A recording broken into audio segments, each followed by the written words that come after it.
शांत हो जाइए अब सब लोग।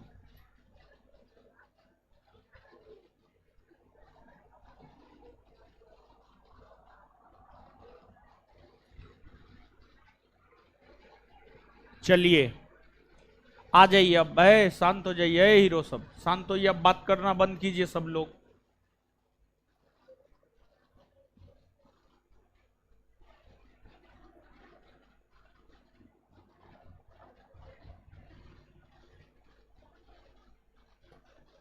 चलिए ऑनलाइन वाले लोग बता दीजिए, दिखाई सुनाई दे रहे हैं?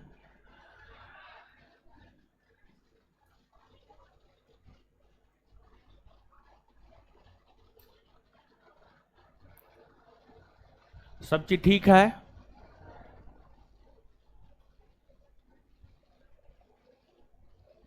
चलिए तो आ जाइए, अब हम लोग पढ़ना प्रारंभ कर रहे हैं।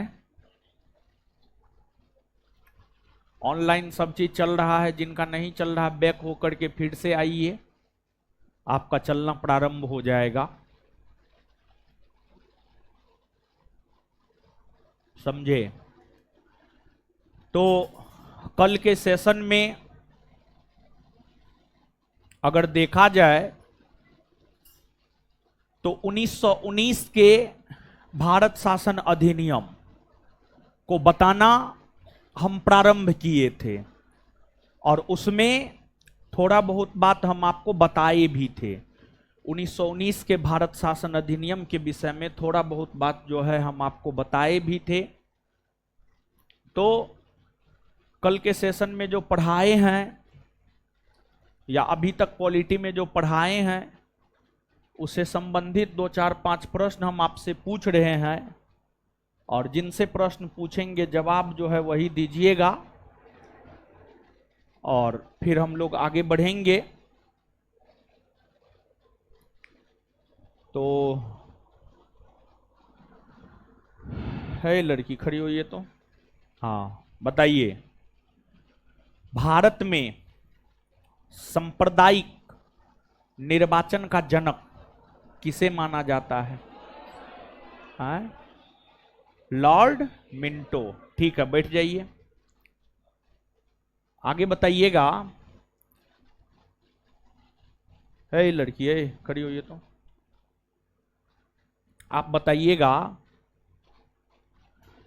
किस अधिनियम के तहत अप्रत्यक्ष निर्वाचन प्रणाली की शुरुआत हुई है? अप्रत्यक्ष निर्वाचन प्रणाली की शुरुआत किस अधिनियम के तहत हुई है? कल्हेन बताए हैं जी, कल्हेन बताए हैं, बताइए। कल आए थे क्लास? आए थे तो जवाब काहे न दे रहे हैं? रिवीजन और नहीं करते हैं घर पे? एकदम पृथ्वी पर का बोझे हैं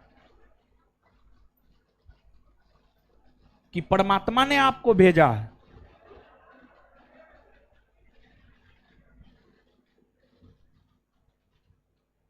चलिए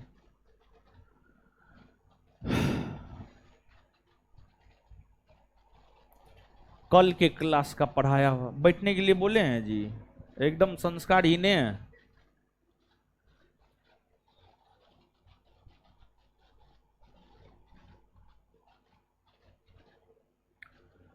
चलिए, ए लड़की है चश्मा वाली खड़ी हुई है तो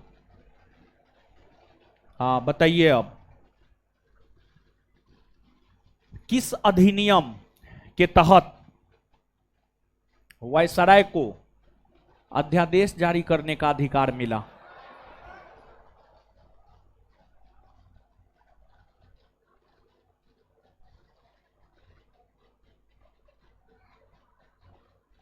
देख रहे हैं क्या हाल है,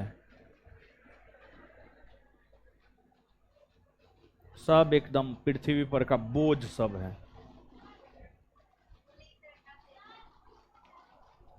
हैं?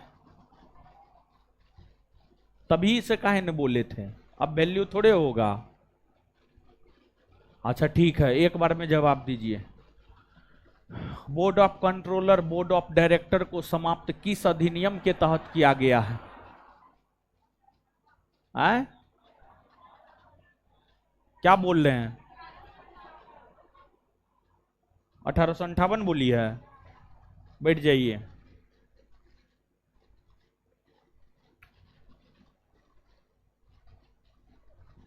चलिए, हे हे लड़की खड़ी होइए, बताइए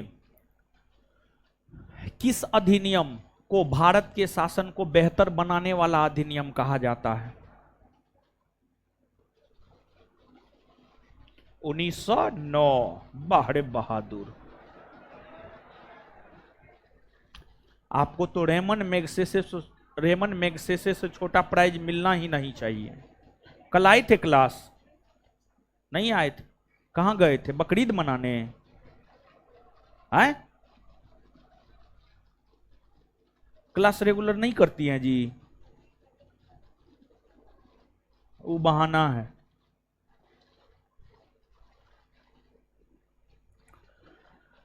पढ़ा लिखा कीजिए आप लोग, समझे? है लड़की, है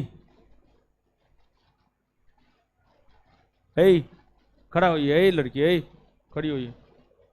हाँ, व्हाइट टी शर्ट शर्ट, खड़ा होइए। अरे व्हाइट शर्ट, अरे आप ही को बोल रहे हैं जी। हाँ आप ही को बोल रहे हैं। हाँ बताइए।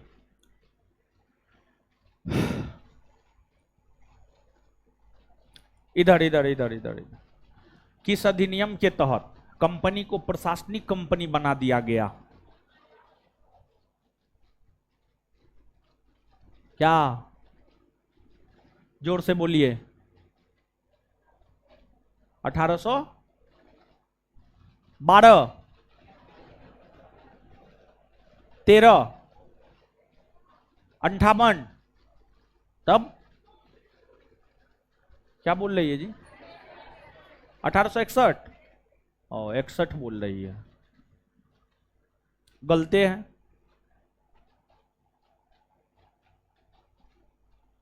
रिवीजन और नहीं करते हैं घर पे आप लोग? बड़ी बुरा हाल है।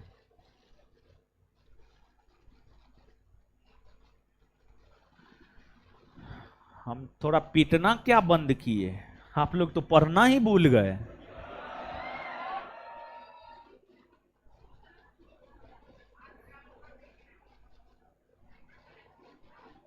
चलिए खड़ा रहिए अब तीनों, आइए अब पढ़ते हैं। शर्मिंदगी महसूस होना चाहिए, इतना क्लासरूम में सब लोग बैठल है, ये सब खड़ी है, ठीक है, बढ़िया है। शांत रहिए, ज्यादा अकबकाइए मत, समझे? आइए आगे पढ़ते हैं अब हम लोग। देखिए 1919 का भारत शासन अधिनियम।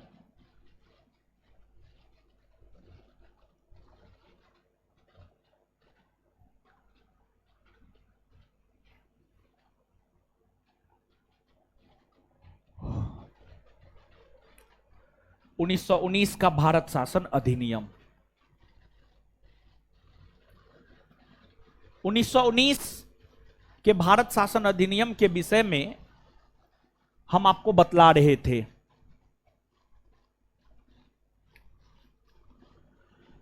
उन्नीस सौ 19 का जो भारत शासन अधिनियम है,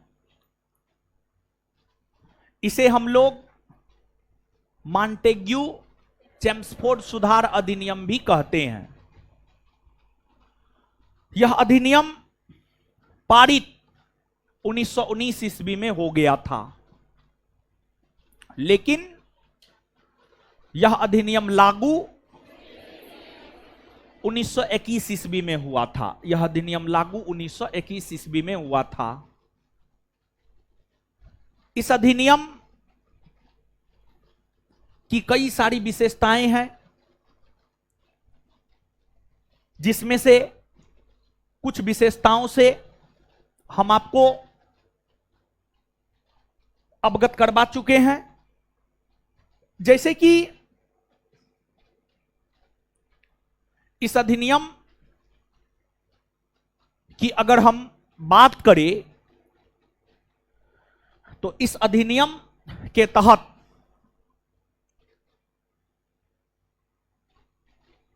सिख, ईसाई, आंग्ल भारतीय समुदाय के लोगों को पृथक निर्वाचन का अधिकार मिला। पृथक निर्वाचन का अधिकार मिला। जैसे मुसलमानों को पृथक निर्वाचन का अधिकार 1909 के भारत शासन अधिनियम के तहत मिला था, उसी प्रकार से सिख, ईसाई और आंग्ल भारतीय समुदाय के लोगों को पृथक निर्वाचन का अधिकार 1919 के भारत शासन अधिनियम के तहत मिला था। और इस अधिनियम की और भी कई सारी विशेषताएं हैं। ये सब तो हम उन बातों की चर्चा किए हैं जो हम आपको कल के सेशन में बता चुके हैं। अब यहां से आगे हम लोग बढ़ते हैं, आगे हम लोग जानते हैं। हे लड़की सब, मुंह उठाइए, मुंह उठाइए, पढ़ के आइएगा ना जी अगले क्लास से। है याद करके आइएगा ना? याद करके आएगी ना जी? बैठ जाइए, बैठिए। चलिए देखिए, और ऐसा नहीं है कि सिर्फ ही एग्जाम्पल है, ये सब सिर्फ एग्जाम्पल है। अभी खड़ा करेंगे तो 60% से ज्यादा लड़की खड़ी हो जाएगी, एको गुण जवाब दे पाएगी। और लड़का लोग, आप लोग खुश मत होइए, आप लोग में तो 80% लड़का जवाब नहीं देगा, 80% लड़का जवाब नहीं देगा, समझे? ये सब, ये तो कुछ एग्जाम्पल था। देखिए 1919 के भारत शासन अधिनियम की जो विशेषता है, उसकी एक विशेषता यह भी है कि इस अधिनियम के तहत केंद्र में द्विसदनीय विधायिका का प्रावधान किया गया।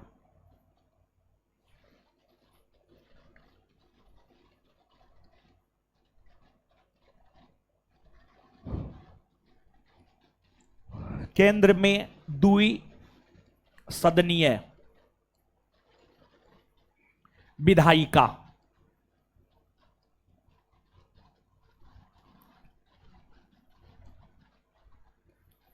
का प्रावधान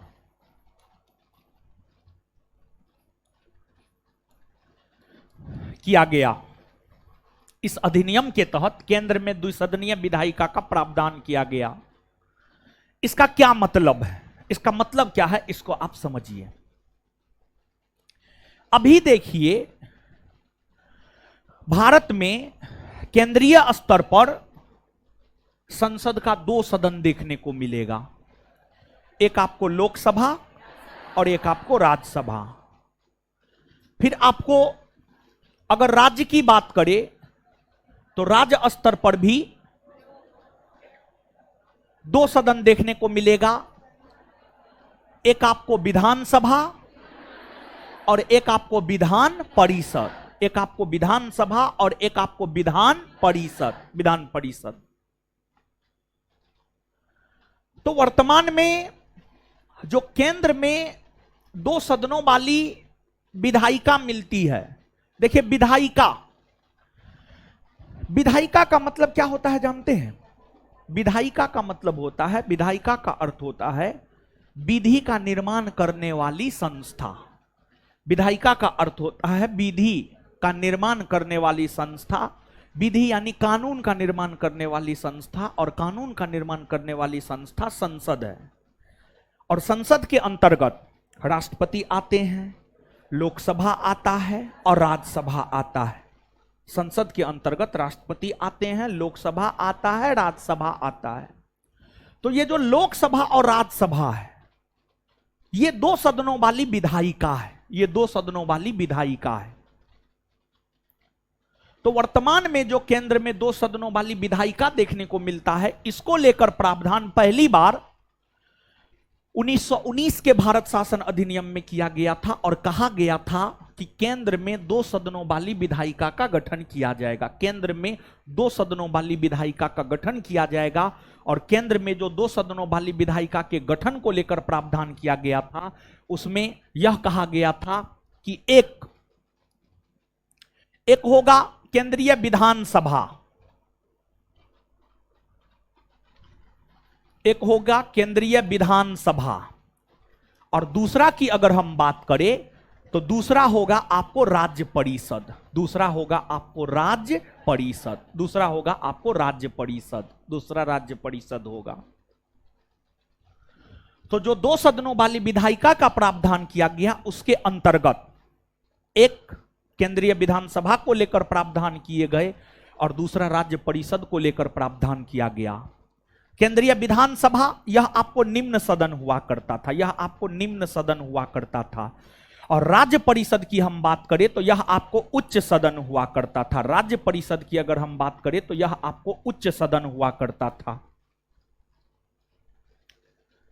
केंद्रीय विधानसभा में 144 सीट हुआ करता था उस समय, 144 सीट हुआ करता था उस समय, जिसमें से 104 निर्वाचित होते थे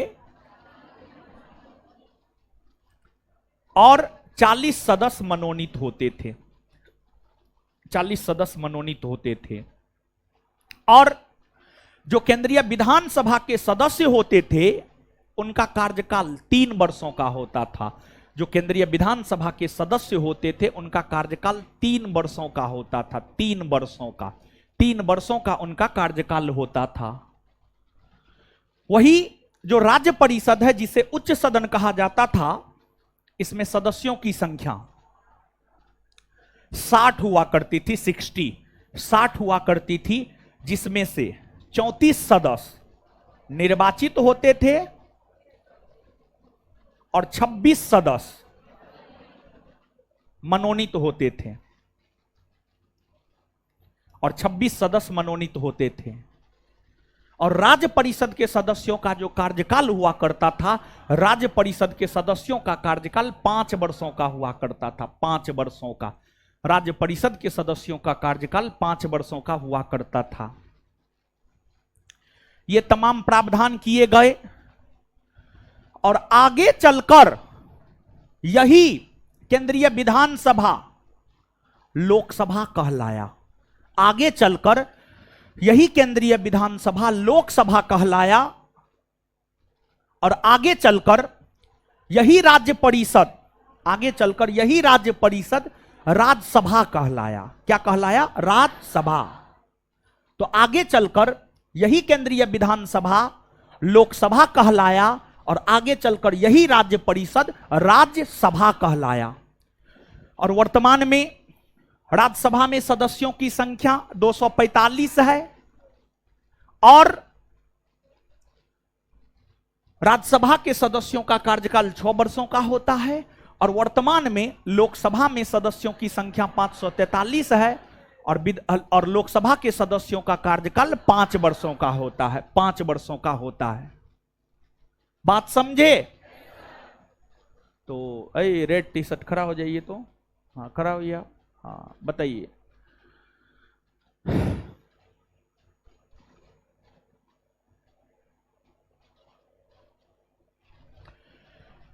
प्रतियोगी परीक्षा भारत में आयोजित हो सके, इसको लेकर कब लॉर्ड मैकाले की अध्यक्षता में एक आयोग गठित किया गया?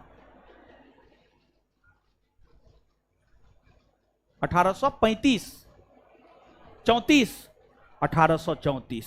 हाँ, हम जान रहे थे वो 1834 से 35 बोलेगा। इसका आंसर क्या होगा?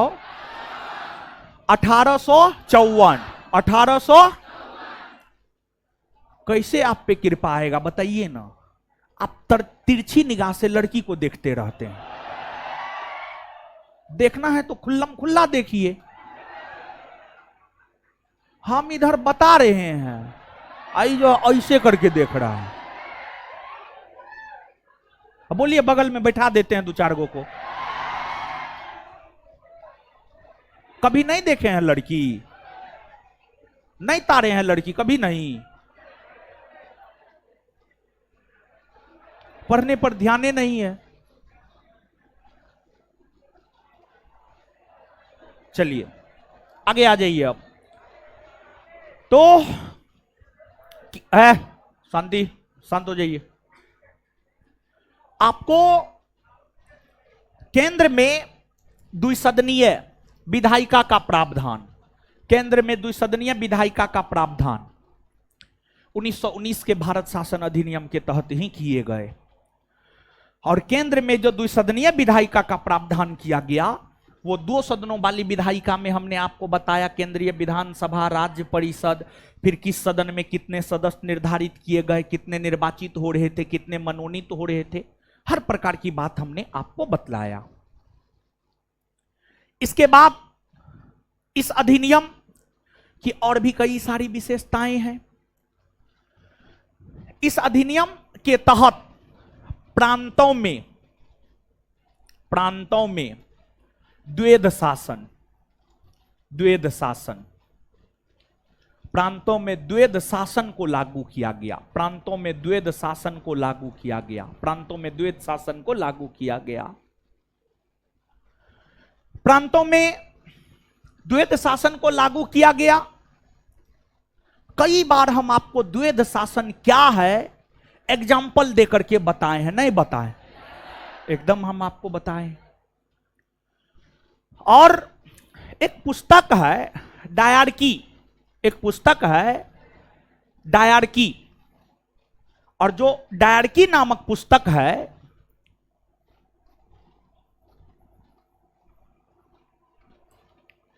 जो डायरकी नामक पुस्तक है, इस पुस्तक के रचयिता है लियोनस कर्टियस।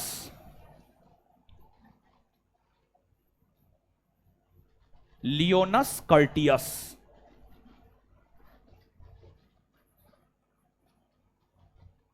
लियोनस कर्टियस। डायरकी एक पुस्तक है, इस पुस्तक के रचयिता लियोनस कर्टियस है। और इस डायरकी नामक पुस्तक में ही द्वैध शासन को विस्तार पूर्वक समझाया गया है, द्वैध शासन को विस्तार पूर्वक समझाया गया है। और डायरकी नामक पुस्तक में लियोनस कर्टियस ने ही द्वैध शासन को समझाया है। और इन्हें ही प्रांतों में द्वैध शासन का जनक माना जाता है। लियोनस कर्टियस को ही प्रांतों में द्वैध शासन का जनक माना जाता है। और जब 1919 के भारत शासन अधिनियम के तहत, जब 1919 के भारत शासन अधिनियम के तहत प्रांतों में द्वैध शासन को लागू किया गया, तो प्रांतों में काम करने वाले विषय को 2 भागों में बांट दिया गया। प्रांतों में काम करने वाले विषय को 2 भागों में बांट दिया गया। एक आरक्षित विषय और दूसरा हस्तांतरित विषय। एक आरक्षित विषय और दूसरा हस्तांतरित विषय। देखिए, जैसे आप समझिएगा, वर्तमान में जितने भी काम करने वाले विषय है, उस विषय को 3 भागों में बांटा गया है। वर्तमान में जितने भी काम करने वाले विषय है, उस विषय को 3 भागों में बांटा गया है। संघ सूची, राज्य सूची और समवर्ती सूची। संघ सूची, राज्य सूची और समवर्ती सूची। संघ सूची पर कानून संसद बनाता है, राज्य सूची पर राज्य विधानमंडल बनाता है, और समवर्ती सूची पर दोनों। तो आपको प्रांतों में द्वैध शासन, मतलब प्रांत में, मतलब राज्य में 2 अलग अलग प्रकार से शासन होगा। और इसी को लेकर पूरे के पूरे काम करने वाले विषय को 2 भागों में बांट दिया गया, आरक्षित विषय और हस्तांतरित विषय। काम करने वाले विषय को जो आरक्षित और हस्तांतरित विषय में बांटा गया है, उसके पीछे रीजन यही है ताकि प्रांतों में द्वैत शासन को लागू किया जा सके। इसके बाद इस अधिनियम की अगली विशेषता यह है कि इस अधिनियम के तहत ही लोक लेखा समिति, इस अधिनियम में ही लोक लेखा समिति के गठन को लेकर प्रावधान किया गया था। लोक लेखा समिति, लोक लेखा समिति, लोक लेखा समिति के गठन को लेकर प्रावधान 1919 के भारत शासन अधिनियम में ही किए गए थे। 1919 के भारत शासन अधिनियम में ही किए गए थे। देखिए, लोक लेखा समिति एक संसदीय समिति है। जब आप आगे संसद को पढ़ेंगे, यानी पार्लियामेंट को पढ़ेंगे, तो पार्लियामेंट के काम बहुत व्यापक होते हैं। तो पार्लियामेंट के जो काम बहुत व्यापक होते हैं, पार्लियामेंट जो अपने कामों को नहीं कर पाता है, पार्लियामेंट जो अपने कामों को नहीं कर पाता है, उन कामों को करने के लिए ही संसदीय समिति का गठन किया जाता है। कई सारे संसदीय समिति है, जैसे प्रकलन समिति, सरकारी उपक्रम समिति, लोक लेखा समिति, ये सब संसदीय समिति है। तो संसदीय समितियों में से लोक लेखा समिति के गठन को लेकर प्रावधान जो है आपको 1919 के भारत शासन अधिनियम में ही किए गए थे। इसके बाद आप सब लोग जानते हैं, क्योंकि हमने आपको पढ़ाया है, और जवाब दीजिए। तो जवाब नहीं दीजिएगा तो फिर तो हम आपका नमक खाए ही हैं, तो कर्ज तो उतारेंगे। किसे भारत में सिविल सेवा का जनक माना जाता है? Lord Cornwallis. बहुत बढ़िया। इसके बाद आगे बताइएगा। सिविल सेवकों की नियुक्ति हेतु प्रतियोगिता परीक्षा आरंभ किए जाएंगे, यह प्रावधान किस अधिनियम में किए गए? 1853। बहुत बढ़िया। इससे पहले सिविल सेवकों की नियुक्ति कौन करता था? Board of director. Board of. तो अब आप देखिएगा, सिविल सेवा प्रतियोगिता परीक्षा 1853 के बाद से होना प्रारंभ हुआ। 1853 ईस्वी के बाद से सिविल सेवा प्रतियोगिता परीक्षा होना प्रारंभ हुआ। तो शुरुआती दौर में सिविल सेवा प्रतियोगिता परीक्षा का आयोजन सिर्फ लंदन में होता था, सिर्फ और सिर्फ लंदन में होता था। अगर किसी भारतीय को भी सिविल सेवक बनना है तो उसे भी लंदन जाकर ही परीक्षा देना पड़ता था। लेकिन भारत में टैलेंट की कोई कमी नहीं थी, परंतु सभी लोग भारत के सभी लोग उतने अधिक अमीर नहीं थे कि वे लंदन जाकर परीक्षा दे पाते। इसी वजह से कांग्रेस बार बार अपनी स्थापना के बाद से इस मांग को उठा रहा था कि सिविल सेवकों की नियुक्ति हेतु प्रतियोगिता परीक्षा का आयोजन लंदन के साथ साथ भारत में भी होनी चाहिए। यह मांग कांग्रेस अपनी स्थापना 1885 ईस्वी से उठाना प्रारंभ कर दिया। लेकिन कांग्रेस के इस मांग को 1919 के भारत शासन अधिनियम में स्वीकार कर लिया गया। कांग्रेस के इस मांग को 1919 के भारत शासन अधिनियम में स्वीकार कर लिया गया और 1919 के भारत शासन अधिनियम में यह प्रावधान किया गया कि सिविल सेवकों की नियुक्ति हेतु प्रतियोगिता परीक्षा का आयोजन अब लंदन के साथ साथ भारत में भी होगा।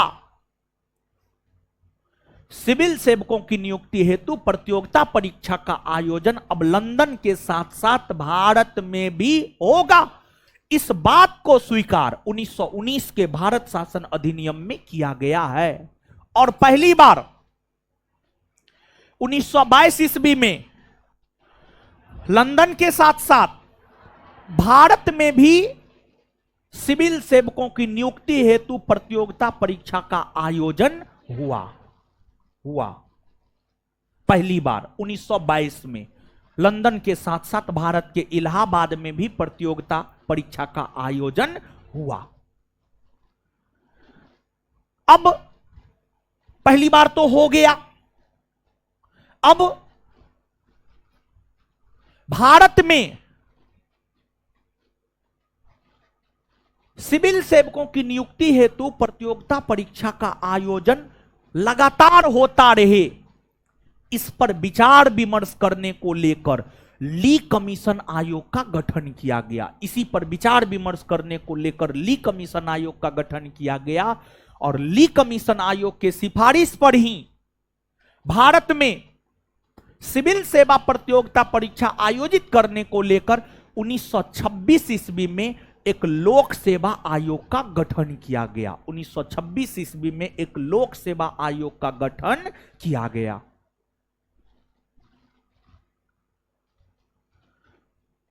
इसके बाद आपको जो 1919 का भारत शासन अधिनियम पारित हुआ, उस अधिनियम में यह प्रावधान किया गया था कि 1919 का भारत शासन अधिनियम भारत में लागू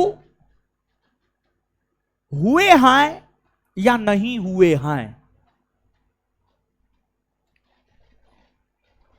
इसकी जांच को लेकर 1919 का भारत शासन अधिनियम जब पारित हुआ था तो उस समय ही उस अधिनियम में यह प्रावधान किया गया था कि 1919 का भारत शासन अधिनियम भारत में सही ढंग से लागू हो पाया है या नहीं हो पाया है, उसकी जांच को लेकर एक वैधानिक आयोग का गठन किया जाएगा। एक वैधानिक आयोग का गठन किया जाएगा और 1919 के अधिनियम भारत में लागू हो पाए हैं या नहीं हो पाए हैं, उसी की जांच को लेकर एक वैधानिक आयोग का गठन लंदन में 1927 ईस्वी में हुआ, जिसे हम लोग साइमन कमीशन आयोग कहते हैं, जिसे हम लोग साइमन कमीशन आयोग कहते हैं। साइमन कमीशन आयोग का गठन लंदन में 8 नवंबर 1927 को हुआ था और साइमन कमीशन आयोग का काम यह था इस बात की जांच करना कि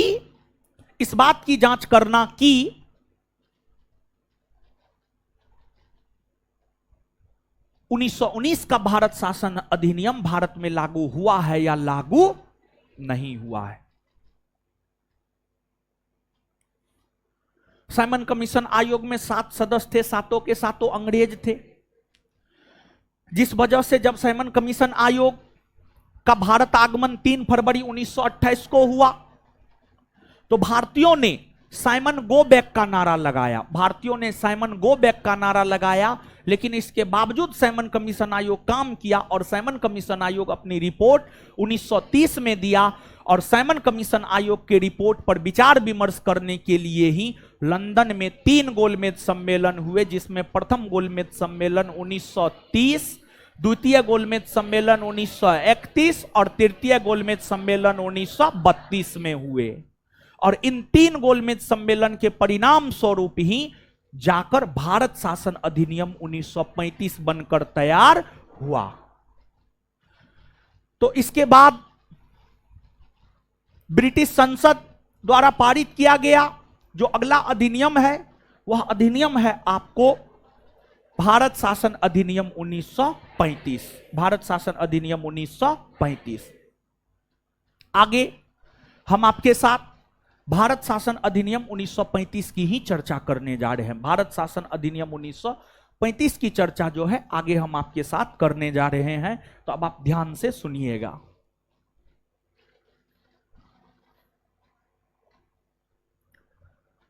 भारत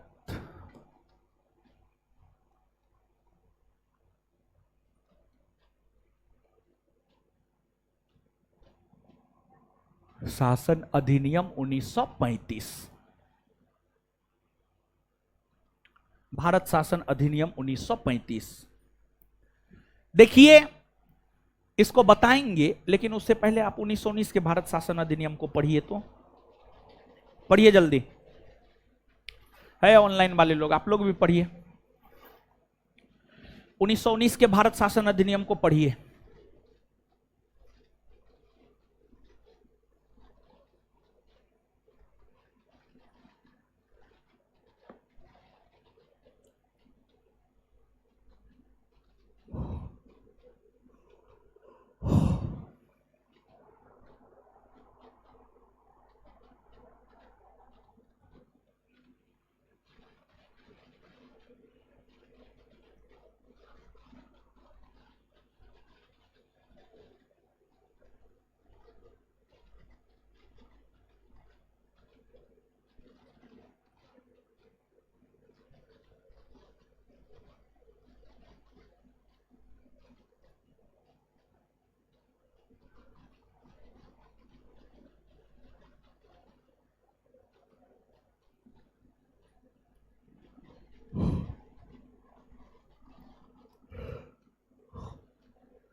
पढ़ लिए। आइए अब, आइए आइए अब समझते हैं भारत शासन अधिनियम 1935।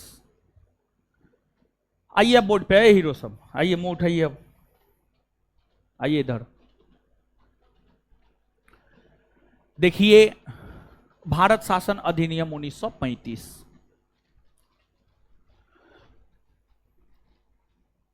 साइमन कमीशन आयोग का रिपोर्ट और तीनों गोलमेज सम्मेलन के परिणाम स्वरूप ही जाकर भारत शासन अधिनियम 1935 बनकर तैयार हुआ है। यह अधिनियम ब्रिटिश संसद द्वारा पारित किया गया सबसे बड़ा अधिनियम था। यह अधिनियम ब्रिटिश संसद द्वारा पारित किया गया सबसे बड़ा अधिनियम था। इसमें 14 भाग था, 10 अनुसूची थी और 320 से ज्यादा अनुच्छेद था, 320 से ज्यादा अनुच्छेद था। यह अधिनियम भारत के संविधान का सबसे महत्वपूर्ण स्रोत माना जाता है। 1935 का भारत शासन अधिनियम भारत के संविधान का सबसे महत्वपूर्ण स्रोत माना जाता है। और महत्वपूर्ण स्रोत इसलिए माना जाता है क्योंकि इस अधिनियम के ही अधिकतर प्रावधान भारत के संविधान में शामिल किए गए हैं। इस अधिनियम के ही अधिकतर प्रावधान भारत के संविधान में शामिल किए गए हैं। इस अधिनियम के ही अधिकतर प्रावधान भारत के संविधान में शामिल किए गए हैं।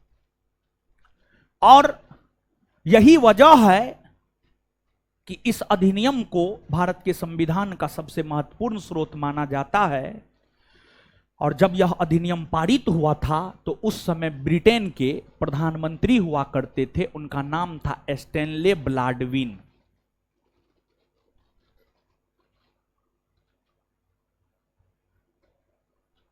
Stanley Baldwin. देखिए, विशेष तौर पर आपको 3 अधिनियम के पारित होने के समय ब्रिटेन के प्रधानमंत्री कौन थे, इसको याद रखना जरूरी है। 1909, 1919, 1935 और 1947 भी एक याद रख लीजिएगा। तो चार अधिनियम पारित होने के समय जो है 1947 में भारतीय स्वतंत्रता अधिनियम 1947 पारित हुआ था। तो ये 4 अधिनियम पारित होने के समय ब्रिटेन के प्रधानमंत्री कौन थे, इस बात को याद रखना आपके लिए आवश्यक है। 1909 के समय कौन था हम बता दिए हैं, 1919 के समय कौन था ये भी हम बता दिए हैं, और 1935 के अधिनियम पारित होने के समय कौन था ये भी बात हम आपको बता दिए हैं।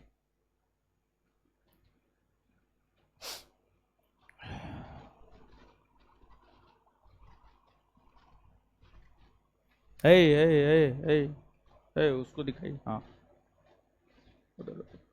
हाँ, 1909 का भारत शासन अधिनियम जब पारित हुआ था तो ब्रिटेन का प्रधानमंत्री कौन था? इधर इधर इधर इधर इधर 1919 के समय कौन था? नहीं पढ़ते हैं, बट मारेंगे मुंह तोड़ देंगे। 1919 वाला जब बताए थे तो हम आपको यह भी बात बताए थे कि बीपीएससी में ये पूछा है, 60 से 62 भी बीपीएससी का वो पूछा हुआ क्वेश्चन है। याद रखिए आप लोग, कल बताए हैं महाराज, एक दिन पहले पढ़ाए हुए चीजों को भूल जाते हैं। कितना कमजोर है बताइए आप लोग, हैं? इतना कमजोर मत बनिए। तो अब तो देख लिए होंगे आप तो शुरुए में देखने का प्रयास कर रहे थे, अब तो हम इधर बतियाने लगे, आप तो देखिए लिए होंगे, समझे। 1909 के समय एच एक्विथ, 1919 के समय लॉयड जॉर्ज और 1935 के समय स्टैनले बाल्डविन। यह अधिनियम पारित 1935 में हुआ, लेकिन यह अधिनियम लागू 1936 में हुआ। यह अधिनियम पारित 1935 में हुआ, लेकिन यह अधिनियम लागू हुआ आपको 1936 में। यह अधिनियम लागू 1936 में हुआ। जब यह अधिनियम पारित हुआ था, कांग्रेसी ही नहीं बल्कि मुस्लिम लीग के सदस्यों ने भी इस अधिनियम की कड़ी आलोचना की, इस अधिनियम की कड़ी आलोचना की। लेकिन जब देश आजाद हुआ और जब संविधान बनने लगा भारत का, तो भारत के संविधान के बनने के क्रम में इसी अधिनियम से अधिकतर प्रावधान लेकर भारत के संविधान में रख दिया गया था। इस अधिनियम की आलोचना करते हुए पंडित जवाहरलाल नेहरू ने यह कहा कि यह अधिनियम बिना इंजन का ब्रेक वाला है, या फिर यह अधिनियम अनेकों ब्रेक वाला परंतु इंजन रहित है। यह अधिनियम अनेकों ब्रेक वाला परंतु इंजन रहित है, परंतु इंजन रहित है। मतलब अगर मान लिया जाए इंजने ना है, इंजन ना है तो गाड़ी चल पाएगा, और जब गाड़ी चल ही नहीं पाएगा तो ब्रेक का क्या महत्व? ब्रेक का कोई महत्व होगा? ब्रेक का महत्व कब होता है? जब गाड़ी चल रहा होता है। ब्रेक का महत्व कब होता है? जब गाड़ी चल रहा होता है, तब ब्रेक का महत्व होता है। ऐसे ब्रेक का कोई महत्व नहीं होता है। और जब इंजन ही नहीं है तो गाड़ी चलेगा कहां से? और जब गाड़ी चलेगा ही नहीं तो ब्रेक का कोई महत्व होता नहीं। तो आपको जो भारत शासन अधिनियम 1935 है, जब यह पारित हुआ था तो इसकी आलोचना पंडित नेहरू ने करते हुए यह कहा कि यह अनेकों ब्रेक वाला परंतु इंजन रहित है। साथ ही साथ पंडित नेहरू ने इस अधिनियम को गुलामी का एक और अधिकार पत्र कहा। साथ ही साथ पंडित नेहरू ने इस अधिनियम को गुलामी का एक और अधिकार पत्र कहा। इसके बाद मदन मोहन मालवीय ने यह कहा, यह अधिनियम तो बाहर से लोकतांत्रिक दिखता है लेकिन अंदर से यह खोखला है, अंदर से यह खोखला है। फिर इस अधिनियम की आलोचना मोहम्मद अली जिन्ना ने किया। मोहम्मद अली जिन्ना ने इस अधिनियम की आलोचना करते हुए यह कहा, यह पूर्णतः सड़ा हुआ है, यह पूर्णतः सड़ा हुआ है। फिर चक्रवर्ती राज गोपालाचारी ने भी इस अधिनियम की आलोचना किया और उन्होंने यह कहा कि यह द्वैध शासन से भी बुरा है, यह द्वैध शासन से भी बुरा है। और आगे चलकर डॉक्टर भीमराव अंबेडकर ने इस अधिनियम की सराहना की, इस अधिनियम की सराहना की। और उनका कहना था कि हमें यह कहने में कोई लज्जा नहीं है कि भारत के संविधान के निर्माण के क्रम में उसके मसौदा को तैयार करने में इस अधिनियम के प्रावधानों को शामिल किया गया था। यह बात डॉक्टर भीमराव अंबेडकर ने इस अधिनियम के संदर्भ में कहा है। देखिए, मुख्य तौर पर इस अधिनियम के संदर्भ में अलग अलग विद्वानों ने अलग अलग प्रकार की जो अपनी राय रखी है, उन रायों में पंडित नेहरू और डॉक्टर भीमराव अंबेडकर, इन दोनों के राय को परीक्षा के लिहाज से याद रखना जरूरी है। जैसे हम आपको बताए थे 1909 का जो भारत शासन अधिनियम पारित हुआ था, उसको लेकर के अलग अलग लोगों ने अपना राय रखा था, जिसमें महात्मा गांधी का राय जरूरी है, जिसमें के.एम. मुंशी का राय जरूरी है। उन लोगों ने क्या कहा 1909 के भारत शासन अधिनियम को लेकर के, वो बात याद रखना जरूरी है। उसी प्रकार से 1935 के भारत शासन अधिनियम को लेकर के पंडित नेहरू और डॉक्टर भीमराव अंबेडकर ने जो अपनी राय रखी है, उसको याद रखना जरूरी है। मदन मोहन मालवीय, मोहम्मद अली जिन्ना और चक्रवर्ती राज गोपालाचारी के राय को आप नहीं भी याद रखेंगे तो कोई दिक्कत नहीं है, लेकिन पंडित नेहरू और डॉक्टर भीमराव अंबेडकर के राय को याद नहीं रखेंगे तो हो सकता है परीक्षा में प्रश्न आए तो आप बना नहीं पाइएगा। अब इस अधिनियम की कई विशेषताएं हैं, इस अधिनियम की कई विशेषताएं हैं। और देखिए, हर अधिनियम एक दूसरे से कनेक्टेड है, हर अधिनियम एक दूसरे से कनेक्टेड है। और हर अधिनियम कैसे एक दूसरे से कनेक्टेड है, इस चीज को हम प्रूव कर रहे हैं, आप समझिएगा। एक तो सबसे पहले इस अधिनियम के एक प्रावधान को आप जानिए, एक दो प्रावधान को जानिए, फिर इस बात को प्रूव करेंगे कि कैसे एक अधिनियम दूसरे अधिनियम से जो है आपको कनेक्टेड है। और याद रखने का तरीका भी हम आपको बता देंगे। थोड़ा सा आप गौर करेंगे तो आपको चीजें, आपके लिए चीज आसान हो जाएगा, लेकिन अगर आप गौर नहीं करेंगे तो आपके लिए चीज टफ है और टफ ही बना रहेगा। देखिए, इस अधिनियम की कई सारी विशेषताएं हैं।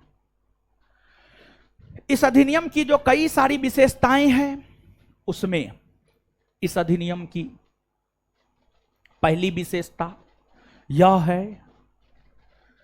कि इस अधिनियम में यह कहा गया कि ब्रिटिश प्रांत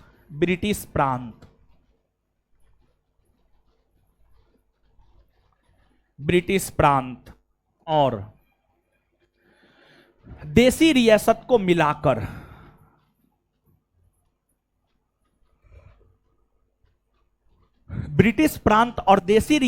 मिलाकर भारतीय संघ का निर्माण किया जाएगा।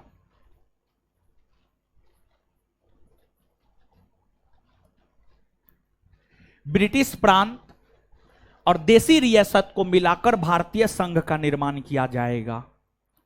लेकिन आगे चलकर यह कह दिया गया इस अधिनियम में ही, देसी रियासत भारतीय संघ में शामिल होना चाहता है तो वह भारतीय संघ में शामिल हो जाए, और अगर शामिल नहीं होना चाहता है तो वह शामिल नहीं हो।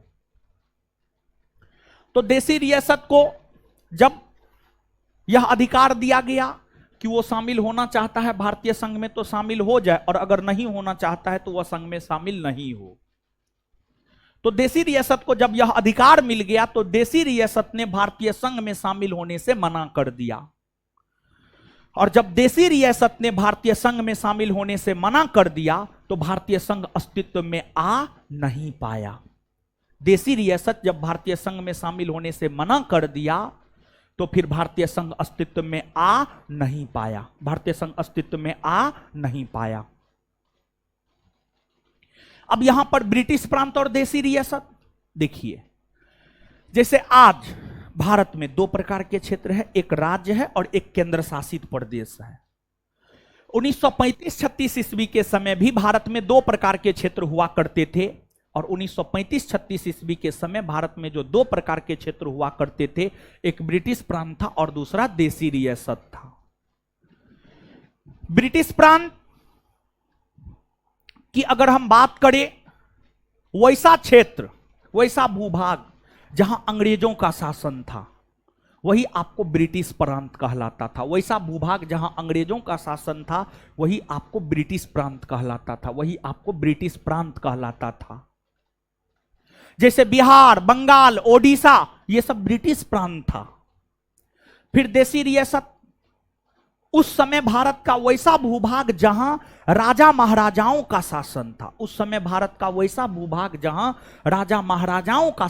था, वही कहलाता था आपको देसी रियासत, तो इस अधिनियम की पहली विशेषता तो यह है। फिर इस अधिनियम की अगर हम बात करें तो इस अधिनियम के तहत दलित, महिला, मजदूर इत्यादि को पृथक निर्वाचन का अधिकार दिया गया।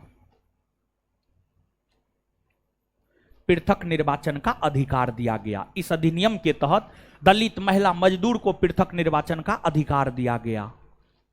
तो देखिए कैसे ये चैप्टर और कैसे इस चैप्टर में जो हम लोग अलग अलग अधिनियम को पढ़ रहे हैं वो एक दूसरे से कैसे कनेक्टेड है। जैसे आप याद कीजिए, 1909 के भारत शासन अधिनियम के तहत मुसलमानों को पृथक निर्वाचन का अधिकार दिया गया।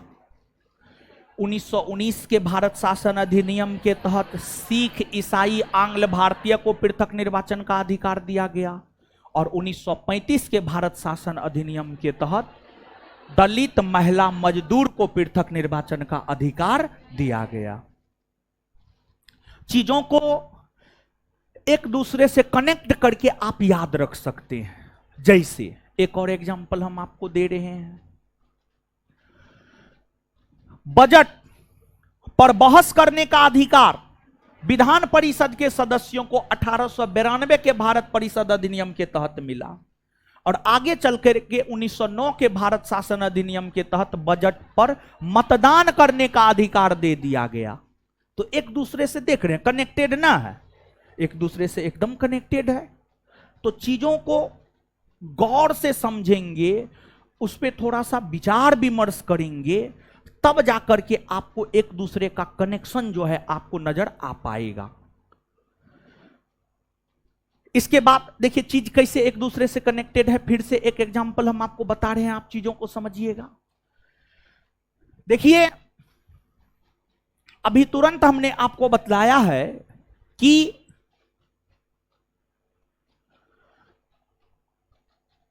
आपको 1919 के भारत शासन अधिनियम के तहत जो है आपको प्रांतों में द्वैध शासन को लागू किया। खैर इसको रोक दीजिए, पहले दूसरा एग्जांपल समझिए। 1919 के भारत शासन अधिनियम के तहत केंद्र में द्विसदनीय विधायिका का प्रावधान किया गया। 1919 के भारत शासन अधिनियम के तहत केंद्र में द्विसदनीय विधायिका का प्रावधान किया गया। केंद्रीय विधानसभा और राज्य परिषद, जो आगे चल करके कहलाया लोकसभा और राज्यसभा। उसी प्रकार से जो 1919 का भारत शासन अधिनियम है, जो 1935 का भारत शासन अधिनियम, 1919 के भारत शासन अधिनियम के तहत केंद्र में द्विसदनीय विधायिका, वही जो 1935 का भारत शासन अधिनियम है, इसके तहत राज्यों में द्विसदनीय विधायिका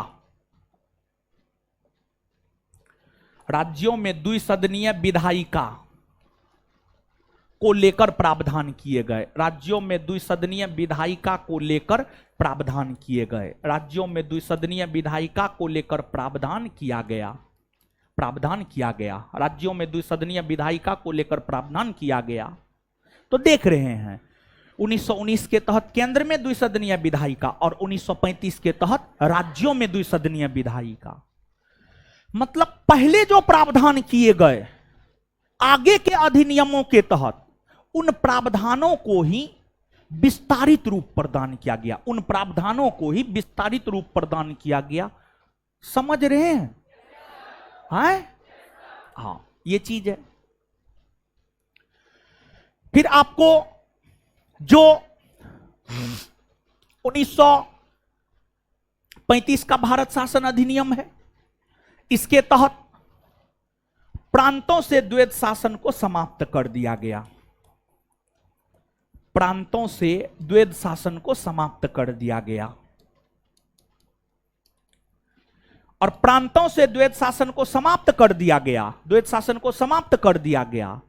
और जब प्रांतों से द्वैध शासन को समाप्त कर दिया गया तो 1935 के भारत शासन अधिनियम के तहत ही केंद्र में द्वैध शासन को लागू किया गया। केंद्र में द्वैध शासन को लागू किया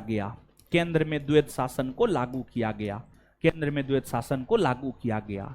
आप याद कीजिए 1919 के भारत शासन अधिनियम के तहत प्रांतों में द्वैध शासन लागू हुए थे, लेकिन आगे चलकर 1935 के तहत प्रांतों से द्वैध शासन को समाप्त कर दिया गया और केंद्र में द्वैध शासन को लागू किया गया।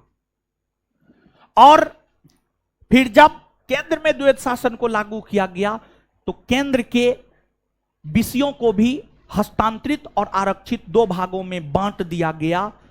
और आपको जो 1935 का भारत शासन अधिनियम है, इस अधिनियम की जो सबसे बड़ी विशेषता है, इस अधिनियम की सबसे बड़ी विशेषता है प्रांतीय स्वायत्तता।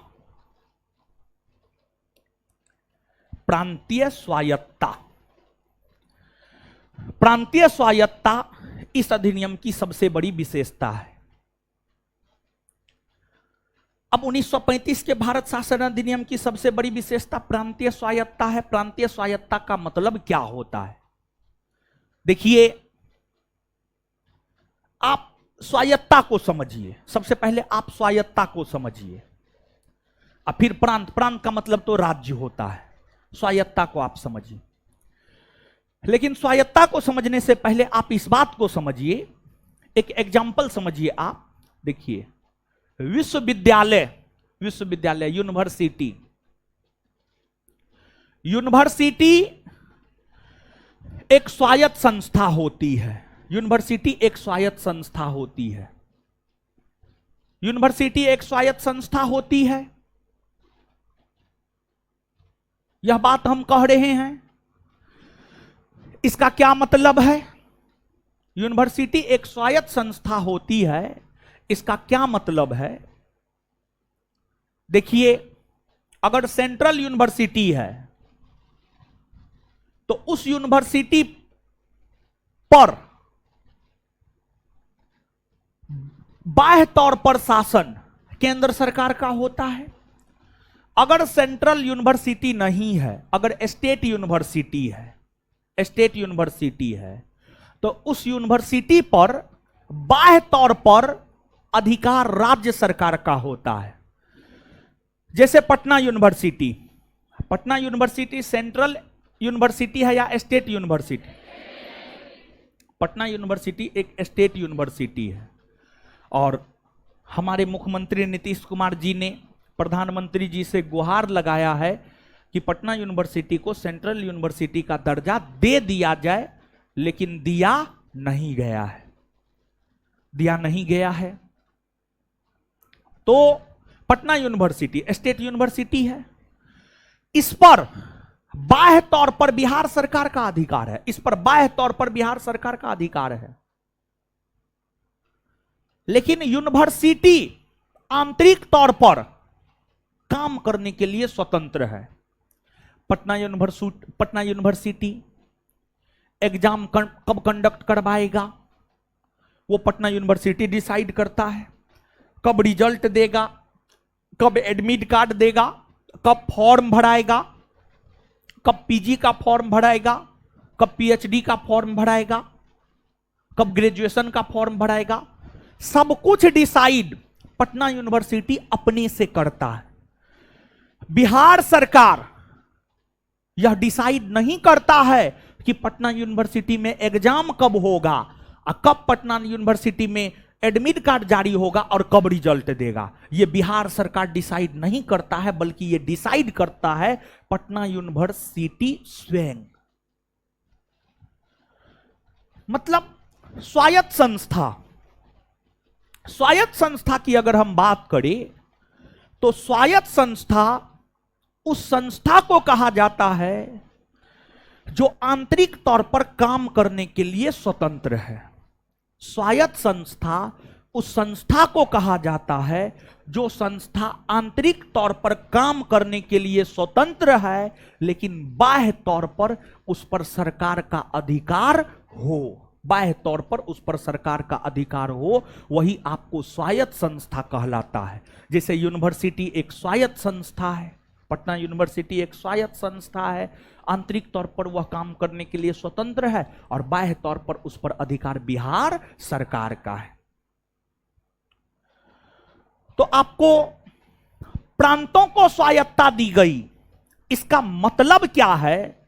इसका मतलब यह है कि प्रांतों को, प्रांत मतलब राज्य को, राज्य मतलब बिहार, झारखंड, बंगाल को आंतरिक तौर पर काम करने के लिए आजादी दी गई। आंतरिक तौर पर काम करने के लिए आजादी दी गई, लेकिन बाह्य तौर पर प्रांत अंग्रेजों के अधीन ही था। बाह्य तौर पर प्रांत यानी राज्य अंग्रेजों के अधीन ही था, लेकिन आंतरिक तौर पर प्रांतों को काम करने के लिए स्वतंत्रता दी गई, आजादी दी गई। इसी को कहते हैं हम लोग प्रांतीय स्वायत्तता। और प्रांतीय स्वायत्तता की अगर हम लोग बात करें तो जो प्रांतीय स्वायत्तता है वह इस अधिनियम की सबसे प्रमुख विशेषता मानी जाती है। ऐसे करके भी आपके परीक्षा में यह प्रश्न पूछा जाता है कि 1935 के भारत शासन अधिनियम की सबसे बड़ी विशेषता क्या है? तो 1935 के भारत शासन अधिनियम की सबसे बड़ी विशेषता है प्रांतीय स्वायत्तता। क्या है आपको? प्रांतीय स्वायत्तता।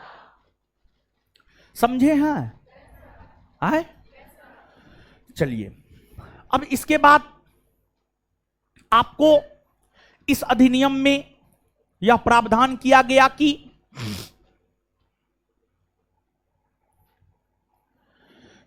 इस अधिनियम में यह प्रावधान किया गया कि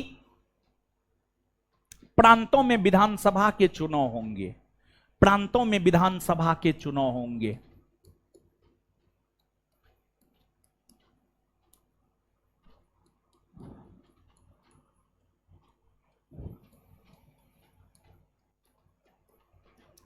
प्रांतों में विधानसभा के चुनाव होंगे, प्रांतों में विधानसभा के चुनाव होंगे, प्रांतों में विधानसभा के चुनाव होंगे। यह प्रावधान इस अधिनियम में किया गया और इस अधिनियम के प्रावधान के तहत ही पहली बार प्रांतों में विधानसभा के चुनाव वर्ष 1937 में हुए।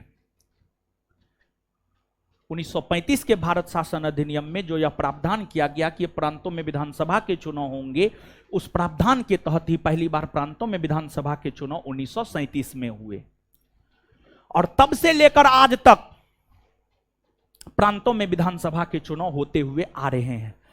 अब यहां पर समझिएगा गुरुजी लोग, थोड़ा सा समझिएगा। अब यहां पर एक बात बतलाना चाह रहे हैं।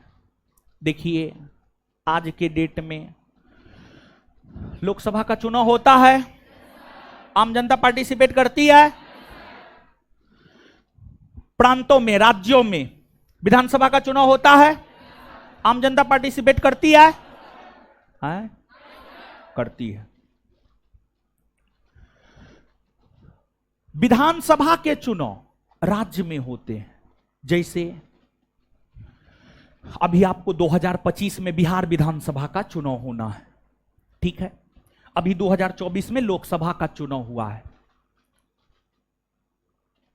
और जो लोकसभा है, लोकसभा को पहले कहा जाता था केंद्रीय विधान सभा। और पहली बार लोकसभा का चुनाव कब हुआ है जानते हैं? आजादी के बाद नहीं, आजादी के बाद हम नहीं पूछ रहे हैं। आजादी के बाद तो पहली बार लोकसभा का चुनाव 1951-52 में हुआ। आजादी से पहले की स्थिति में पूछ रहे हैं, जब लोकसभा को केंद्रीय विधानसभा कहा जाता था, उस स्थिति में हम पूछ रहे हैं। पहली बार चुनाव हुए हैं 1920 में, 1920 में, 1920 में, 1920 में। आप याद कीजिए, आप याद कीजिए, प्रत्यक्ष निर्वाचन की शुरुआत 1919 के भारत शासन अधिनियम के तहत हुई है। और प्रत्यक्ष निर्वाचन मतलब जिसमें आम जनता पार्टिसिपेट करे। तो लोकसभा के चुनाव में आम जनता पार्टिसिपेट करता है और लोकसभा को ही पहले केंद्रीय विधानसभा कहा जाता था। तो केंद्रीय विधानसभा के चुनाव पहली बार 1920 में हुए हैं और केंद्रीय विधानसभा के सदस्यों का कार्यकाल कितने वर्षों का? 3 वर्ष का। और तब से प्रत्येक 3 वर्ष के अंतराल पर केंद्रीय विधानसभा के चुनाव होते रहे हैं। 1920 में हुआ, फिर 1923 में हुआ, फिर 1926 में हुआ। ऑनवार्ड जो है आपको प्रत्येक 3 वर्ष के अंतराल पर केंद्रीय विधानसभा के चुनाव होते रहे। और वही केंद्रीय विधानसभा आजादी के पश्चात कहलाया लोकसभा और आजादी के पश्चात लोकसभा का प्रथम चुनाव हुआ है आपको 1951-52 में। बात समझे हैं? तो केंद्रीय स्तर पर गौर फरमाइएगा आप इस बात पे। अभी जो 2 लाइन बताने जा रहे हैं इस पे गौर फरमाइएगा। अगर परीक्षा में प्रश्न आए तो ये आने की संभावना है। केंद्रीय स्तर पर भारत में पहली बार प्रत्यक्ष निर्वाचन 1920 में हुआ और राज्यों में प्रांतीय विधानसभा के चुनाव सर्वप्रथम 1937 में हुए। राज्यों में प्रांतीय विधानसभा के चुनाव सर्वप्रथम 1937 में हुए, 1937 में हुए। याद रखिएगा ये दोनों बात। आगे इस अधिनियम की अगली विशेषता यह है, इस अधिनियम में ही यह भी कहा गया था न्यायिक कार्य करने हेतु एक संघीय न्यायालय का गठन किया जाएगा। न्यायिक कार्य करने हेतु एक संघीय न्यायालय का गठन किया जाएगा और इस अधिनियम के प्रावधान के तहत ही संघीय न्यायालय का गठन 1937 ईस्वी में किया गया। संघीय न्यायालय का गठन, संघीय न्यायालय का गठन जो है आपको 1937 ईस्वी में किया गया। इसके बाद इस अधिनियम में ही यह भी प्रावधान किया गया था कि भारत से बर्मा को अलग किया जाएगा। इस अधिनियम में ही यह प्रावधान किया गया था कि भारत से बर्मा को अलग किया जाएगा, भारत से बर्मा को अलग किया जाएगा। देखिए अंग्रेजों ने 3 आंग्ल बर्मा युद्ध, प्रथम आंग्ल बर्मा युद्ध 1824-26, द्वितीय आंग्ल बर्मा युद्ध 1851-52 और तृतीय आंग्ल बर्मा युद्ध 1885, इन 3 आंग्ल बर्मा युद्धों के माध्यम से अंग्रेजों ने बर्मा को जीतकर भारतीय ब्रिटिश साम्राज्य में मिला लिया था, भारतीय ब्रिटिश साम्राज्य में मिला लिया था। बाद में जाकर 1935 के भारत शासन अधिनियम में यह प्रावधान किया गया कि बर्मा को भारत से अलग किया जाएगा और आगे चलकर बर्मा को भारत से अलग भी कर दिया गया, बर्मा को भारत से अलग भी कर दिया गया। ये सभी 1935 के भारत शासन अधिनियम की प्रमुख विशेषता है, ये सभी 1935 के भारत शासन अधिनियम की प्रमुख विशेषता है। अब देखिए आगे चलकर ब्रिटिश संसद द्वारा एक और अधिनियम पारित किया गया है। वह अधिनियम है 1947 का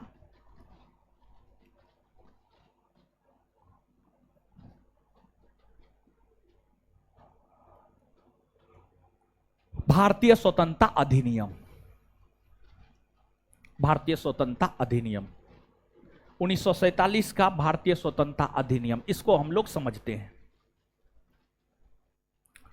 देखिए ध्यान दीजिएगा, अब ध्यान दीजिएगा, आपको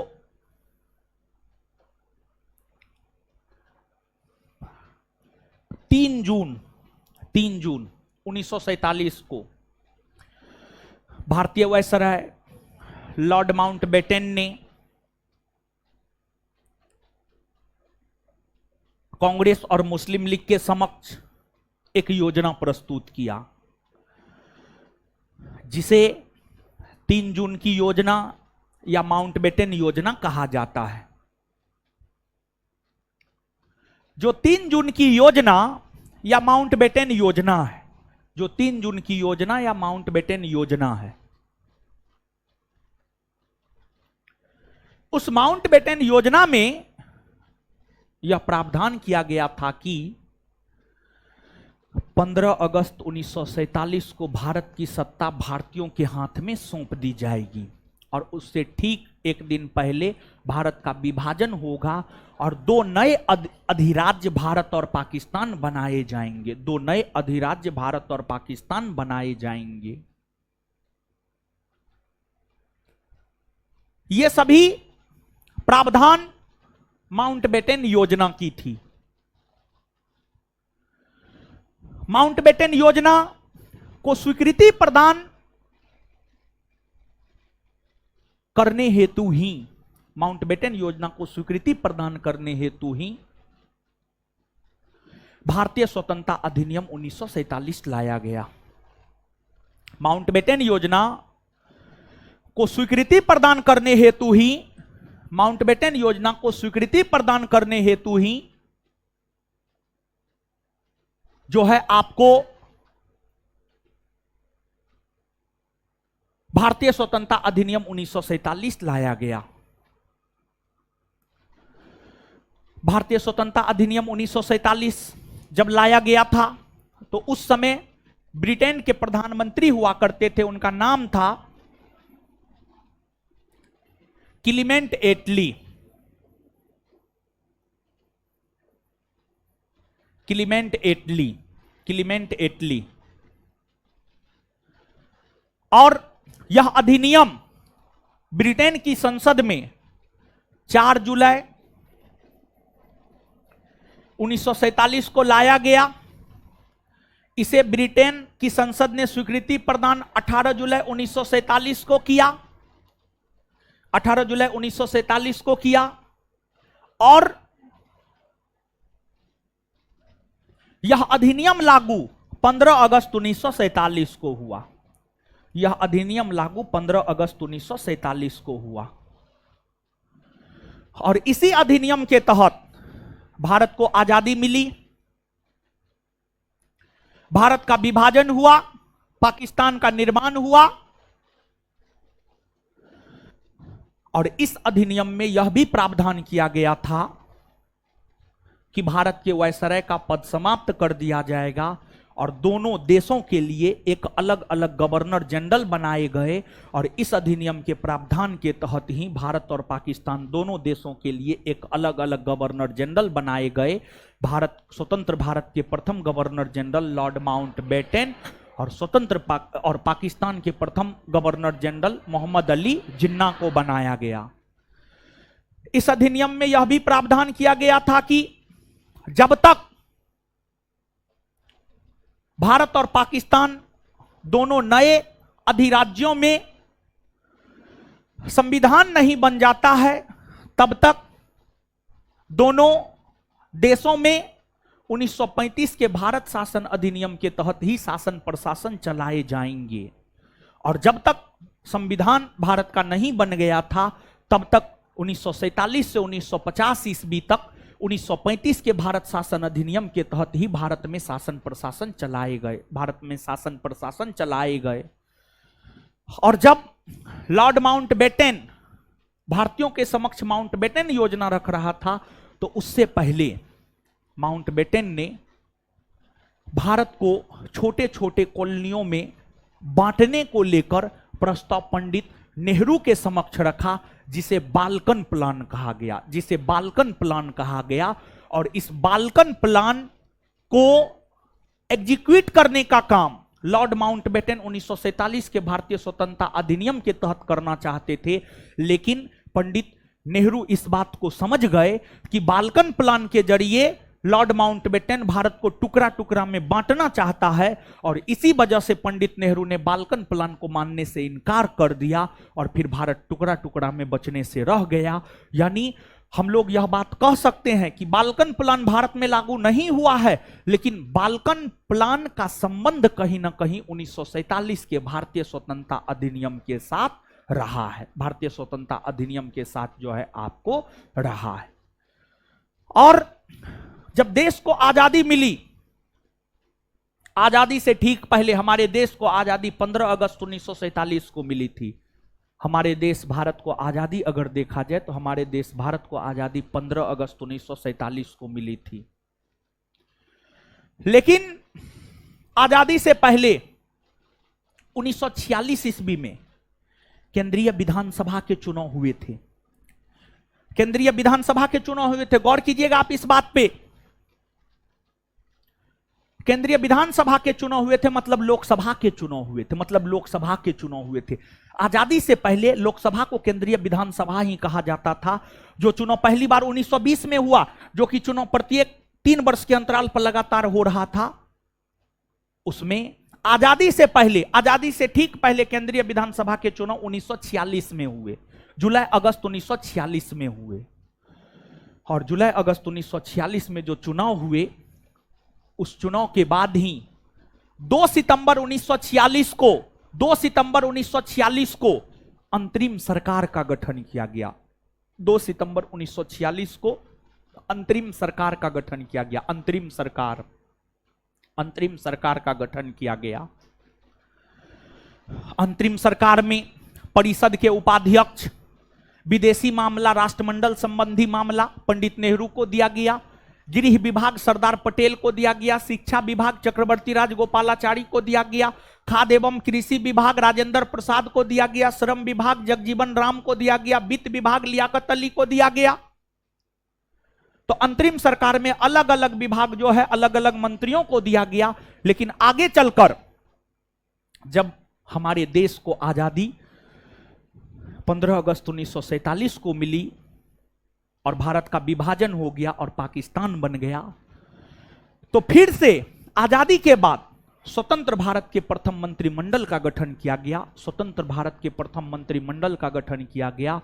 और स्वतंत्र भारत के प्रथम मंत्रिमंडल के अंतर्गत प्रधानमंत्री पंडित जवाहरलाल नेहरू, गृह मंत्री सरदार पटेल, शिक्षा मंत्री मौलाना अबुल कलाम आजाद, कानून या विधि मंत्री डॉक्टर भीमराव अंबेडकर, खाद्य एवं कृषि मंत्री राजेंद्र प्रसाद, रक्षा मंत्री बलदेव सिंह, श्रम मंत्री जगजीवन राम, स्वास्थ्य मंत्री राजकुमारी अमृता कौर, अलग अलग मंत्रालय अलग अलग लोगों को दिए गए। तो जो आपको आजादी से पहले 2 सितंबर 1946 को अंतरिम सरकार का गठन हुआ, उसमें कौन विभाग किसे दिए गए, इस बात को याद रखना है। और स्वतंत्र भारत के प्रथम मंत्रिमंडल में कौन विभाग किसे मिला, इस बात को भी जो है आपको याद रखना है। और यहां से पूछा जाता है प्रश्न। और देखिए, इस चैप्टर की अगर हम बात करें, इस चैप्टर में अगर आप कहिएगा तो सिर्फ 1909, 1919, 1935 का भारतीय स्वतंत्रता अधिनियम, अंतरिम सरकार में कौन मंत्रालय किसे दिया गया, और स्वतंत्र भारत के प्रथम मंत्रिमंडल में कौन मंत्रालय किसे दिया गया, इस चैप्टर में अगर इतना भी आप याद रख लेते हैं तो आपका काम चल जाएगा। इस चैप्टर का सबसे महत्वपूर्ण सेगमेंट यही है। लास्ट का जो 1919 से लेकर स्वतंत्र भारत के प्रथम मंत्रिमंडल तक है, यही इस चैप्टर का सबसे महत्वपूर्ण भाग है। समझे? 1919 का भारत शासन अधिनियम तो आप पढ़ लिए थे। अब आपको 1935 का अधिनियम, 1947 का भारतीय स्वतंत्रता अधिनियम, अंतरिम मंत्रिमंडल और स्वतंत्र भारत के प्रथम मंत्रिमंडल पढ़िए, याद करवाएंगे। इस प्रकार ये चैप्टर खत्म हुआ। और आपका होमवर्क है, देखिए उसमें तो आंसर हम आपको दे दिए, क्वेश्चन आंसर करवाने का कोई जरूरी नहीं होना चाहिए। आप लोग कहिए ना, पका के खिला भी दीजिए, एकदम मुंहों में डाल दीजिए, और उसको आप ही पचा भी दीजिए। समझे? तो ऐसे थोड़े होता है जी। एक बात जानिए, अगर टीचर के पढ़ाने से रिजल्ट होता ना, सबका रिजल्ट हो जाता। अगर टीचर के पढ़ाने से रिजल्ट होता, आप इस बात को समझिए। कोई कोई टीचर कहता है हम 8 घंटा 10 घंटा पढ़ा देंगे, रिजल्ट हो जाएगा, दाल भात चोखा है। कभी पॉसिबल नहीं है जब तक आप सेल्फ स्टडी नहीं कीजिएगा।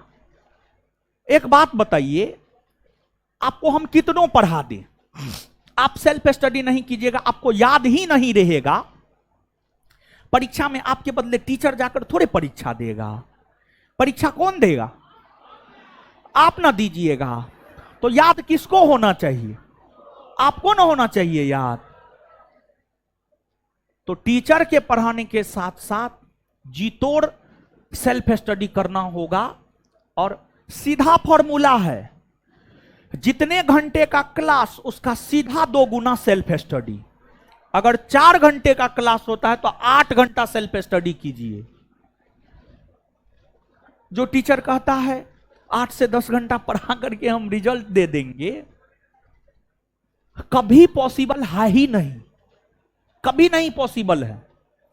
और देखिए आज के डेट में जानते हैं लोग क्या कर रहा है, इधर जो 2-3 दिन छुट्टी था, तो ऐसे हम सामान्य तौर पर गौर चीजों पर नहीं करते हैं, लेकिन 2-3 दिन का छुट्टी था, और उसमें भी जो हुआ क्या कि ऐसा हो गया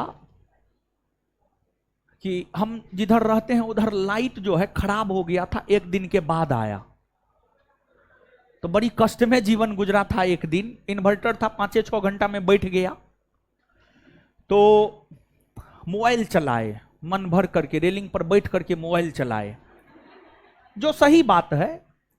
तो देखे, थोड़ा गौर किए, चीजों पर गौर किए, पटना के मार्केट पे गौर किए, तो ये देख रहे हैं कि जो है लोग जो है टीचर ढूंढ रहा है यूट्यूब कम्युनिटी में जाकर के, और लिखता है कि जो है history, polity, geography, physics, chemistry, biology, economics का टीचर चाहिए। आपको ऑनलाइन ऑफलाइन पढ़ाना होगा, 2 साल का अनुभव होना चाहिए पढ़ाने का। समझिए, 2 साल का अनुभव होना चाहिए पढ़ाने का।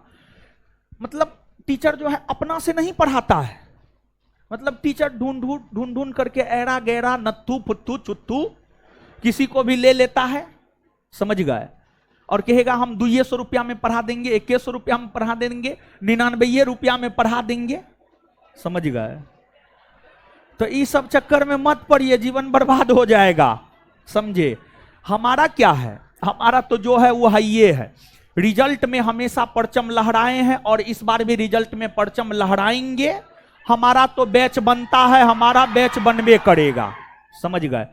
हम आपको ये बात बताना चाह रहे हैं कि कल भी हम बोले थे और हमेशा इससे पहले भी 1275 में जब तैयारी किए थे लोग यहां पर, उस बैच में भी हम बोलते थे, और उससे पहले 2446 में जो हमारे साथ जुड़कर तैयारी किए, हर बैच में हम ये बात बोले हैं। देखिए, एक कुछ बात ऐसा है जो कॉमन है, जैसे जितना घंटा का क्लास उसका सीधा 2 गुना सेल्फ स्टडी, हर बैच में ये बात बोलते हैं। दूसरी बात, 2 नाव की सवारी कभी भी आपको आपके मंजिल तक नहीं पहुंचा सकता है, समझ गए। तो इस सब चीज पर गौर करना है, और आपको जितना दिया जाता है वो आपके लिए सफिशियंट है। हम अपने से पढ़ाते हैं, बिट्टू झा सर अपने से पढ़ाते हैं। हमारे मोबाइल में देखिए ना, लोग एडवर्टाइजमेंट देता है टीचर का, हमसे टीचर डेली आकर के मिलता है, हमको अपना स्टेज दीजिए, हिस्ट्री पढ़ाने के लिए, पॉलिटी पढ़ाने के लिए, ज्योग्राफी पढ़ाने के लिए, अच्छा अच्छा टीचर, इकोनॉमिक्स पढ़ाने के लिए, बायोलॉजी पढ़ाने के लिए।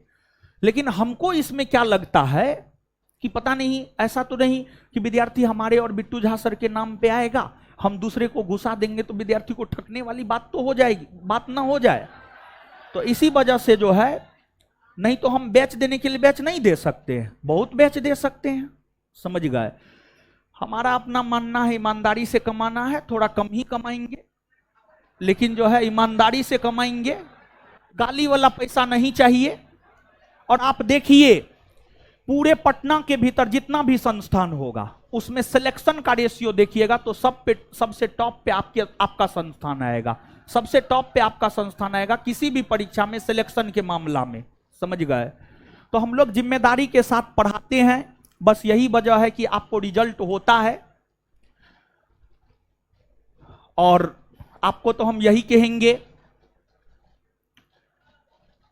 कि इधर उधर कुछ भी मत कीजिए, कहीं ना कहीं आप आए हैं, हम लोगों के क्वालिटी को देख करके, संस्थान के सिलेक्शन रेशियो को देख करके आप लोग आए हैं, तो जो एक विश्वास करके आए हैं उस विश्वास को बनाकर रखिए और लगातार मेहनत करते रहिए।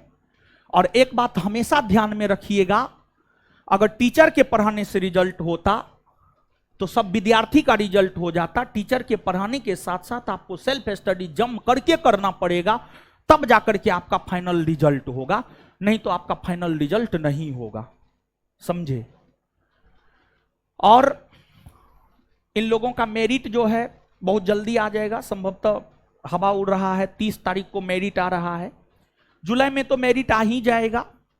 तो मेरिट आएगा तो चंद लोगों से जो है हम आपको मिलाएंगे भी, और जो एकदम प्योर तरीका से, जो एकदम प्योर शुद्ध विशुद्ध रूप से, मतलब सुई से लेकर धागा तक, नमक से लेकर हल्दी तक, जो ज्ञान बिंदु के अलावा कुछ करबे नहीं किया है, समझ गए।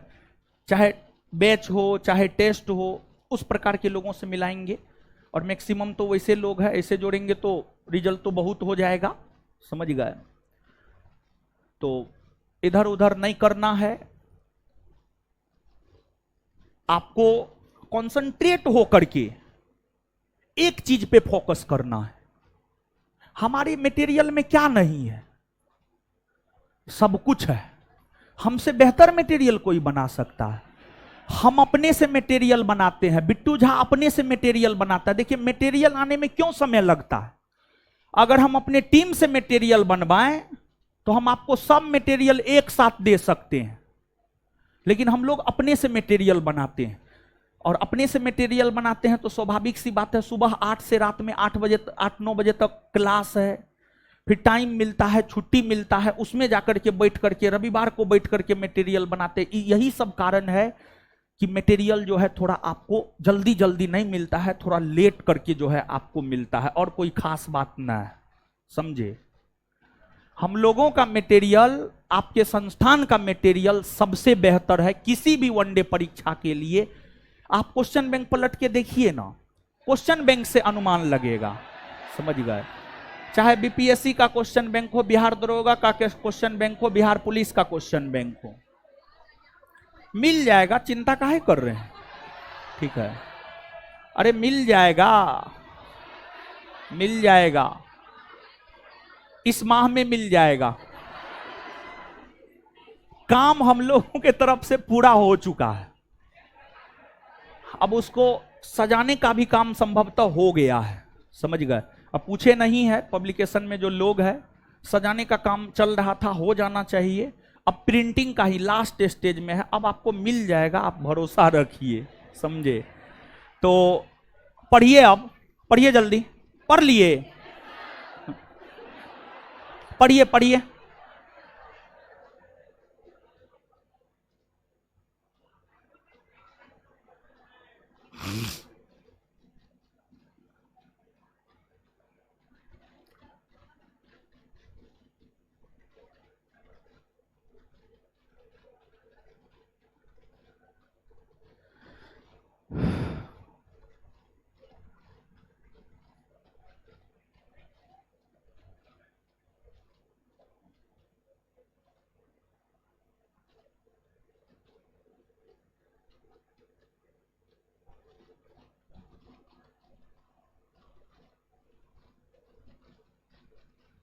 आप लोग भी अच्छे से पढ़िए, समझे।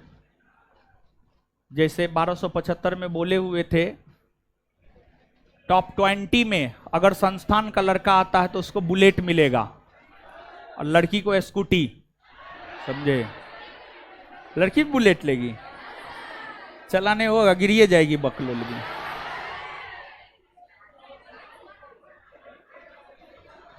आप लोग के बैच में अनाउंसमेंट कर रहे हैं, आप लोग पढ़िए अच्छे से, समझे। टॉप 20 में आइए। ये जो नेक्स्ट आने वाला वैकेंसी है, इस बैच से जो लोग टॉप 20 में आएंगे उन्हें बुलेट मिलेगा और नंबर 1 रैंकर बनिएगा। बैच से बोल रहे हैं, ऐसे नहीं, हमारा अपना लड़का होना चाहिए। अगर रैंकर बनिएगा 4 व्हीलर गाड़ी देंगे, समझे। जो 4 व्हीलर आप पसंद कर लीजिए, लेकिन उसमें शर्त है कि जितना के गाड़ी पे हम चढ़ते हैं उससे कम होना चाहिए। मेरा 30 लाख का गाड़ी है तो 30 लाख से कम का गाड़ी होना चाहिए। अब आप कहिएगा हमको BMW दीजिए, तो वो थोड़े देंगे। यानी मेरा उस टाइम तक आगे प्लानिंग कर रहे हैं, फॉर्च्यूनर ले रहे हैं, समझ गए। तो उस टाइम तक 50-60 लाख के गाड़ी पर चढ़ेंगे तो उससे कम का जो गाड़ी होगा ना वो गाड़ी दे देंगे, समझ गए। एक रैंक लाने पर संस्थान का लड़का होना चाहिए, संस्थान का ही नहीं, ऐरा गैरा किसी को थोड़े दे देंगे, किसी को नहीं देंगे, समझे। बहुत लोग समझ रहा है सबको, ऐसा बात नहीं है। जो हमारे संस्थान का है उसका हम सब चीज चेक करेंगे, वो हमारे यहाँ पढ़ा है या नहीं पढ़ा है, ऑनलाइन है ऑफलाइन है, तब जाकर के मिलेगा। ऐसे थोड़े किसी को मिल जाएगा। बुलेट 2-2.5 लाख में आता है, ऐसे किसी को देने चले तब तो हम बिकिए जाएंगे महाराज, समझे। अभी जानते हैं फिजिकल में आप लोग को लगता होगा पैसा बहुत कमाते हैं, हम पैसा दोनों हाथ से उड़ाते भी हैं। फिजिकल में टोटल फिजिकल वाला का हिसाब किए हैं, 15 लाख रुपया फिजिकल वाला को दिए हैं, 15 लाख रुपया, समझ गए। फिजिकल वाला को सिर्फ दिए हैं, अभी हॉस्टल वाला हिसाब होना बाकी है, समझे। तो पढ़िए आप लोग अच्छे से, और शुरू से लेकर के अंतिम तक हम आपके साथ रहेंगे। आप देखे होंगे फिजिकल के लिए हम ग्राउंड भी गए थे, पता नहीं आप लोग वीडियो आया या नहीं आया वो। तो अंतिम तक हम आपके साथ रहते हैं, बस बशर्ते कि आप पढ़ने में अच्छे होने चाहिए, बशर्ते कि आपका रिजल्ट होना चाहिए, तब हम आपके साथ हैं। नहीं तो आपके साथ रहने से क्या फायदा है, रिजल्टे तक, रिजल्ट के बाद फिर छोड़ देते हैं आपका साथ, समझे। तो पढ़िए आराम से, ये ऑफर आप लोग के वैकेंसी के लिए भी है, मन से पढ़िए। इसलिए और ऑनलाइन ऑफलाइन दोनों। अब ऑनलाइन वाला सोच रहा होगा हम लोगों के लिए नहीं, नहीं एकदम है, आप लोग को लिए भी है, आप लोग के लिए भी है। बस आप हमारे बैच का लड़का होना चाहिए और आपके पास प्रूफ होना चाहिए कि आप हमारे पास पढ़े हैं।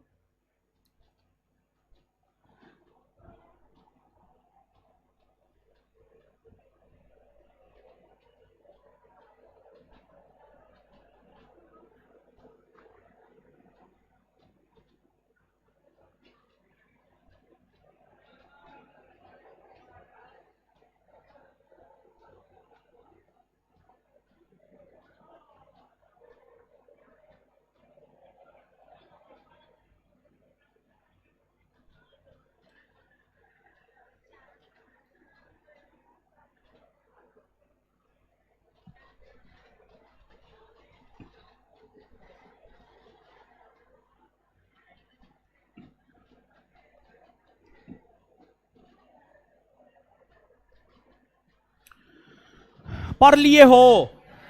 आइए याद करते हैं, आइए है हीरो सब, आइए।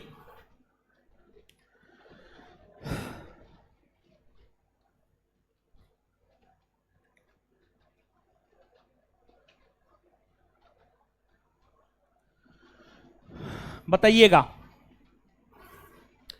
किस अधिनियम के तहत केंद्र में द्विसदनीय विधायिका का प्रावधान किया गया? कौन अधिनियम? कौन कौन सदन था? केंद्रीय विधानसभा में कितने सदस्य? 100। निर्वाचित कितने? मनोनीत कितने? राज्य परिषद में कितने सदस्य? निर्वाचित कितने? मनोनीत कितने? केंद्रीय विधानसभा के सदस्यों का कार्यकाल 3 वर्षों का ना, राज्य परिषद के सदस्यों का कितने वर्षों का?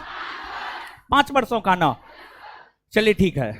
इसके बाद आगे बताइएगा किस अधिनियम के तहत प्रांतों में द्वैत शासन को लागू किया गया?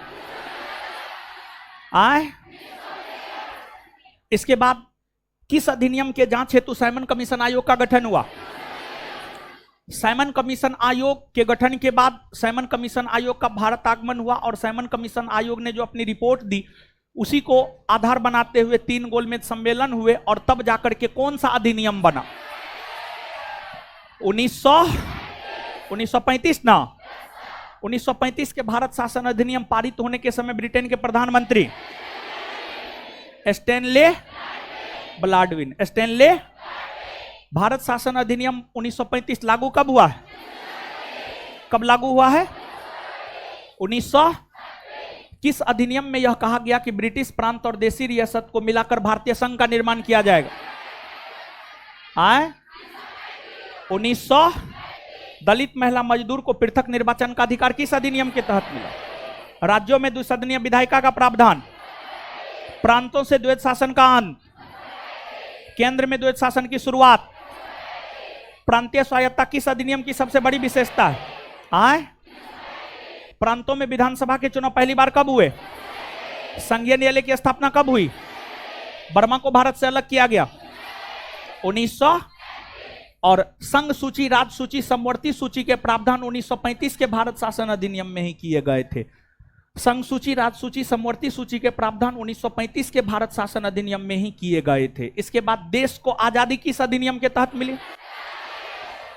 इस अधिनियम के तहत किस योजना को स्वीकृति प्रदान की गई है? माउंटबेटन योजना। माउंटबेटन 1947 के भारतीय स्वतंत्रता अधिनियम तक, 1947 के भारतीय स्वतंत्रता अधिनियम के तहत जो है, 1947 के भारतीय स्वतंत्रता अधिनियम के तहत जो है आपको किस योजना को स्वीकृति प्रदान की गई है? माउंटबेटन योजना। माउंटबेटन योजना। आगे बताइएगा इस अधिनियम के पारित होने के समय ब्रिटेन के प्रधानमंत्री कौन थे? आगे, यह अधिनियम ब्रिटेन की संसद में कब रखा गया? कब पारित किया ब्रिटेन की संसद? यह अधिनियम लागू कब हुआ? इसके बाद जब तक भारत का संविधान लागू नहीं हुआ तब तक भारत में शासन प्रशासन कौन अधिनियम के तहत चलाए गए? 1935। 1935 के भारत शासन अधिनियम के तहत जो है आपको चलाए गए हैं। दीजिए तो जी।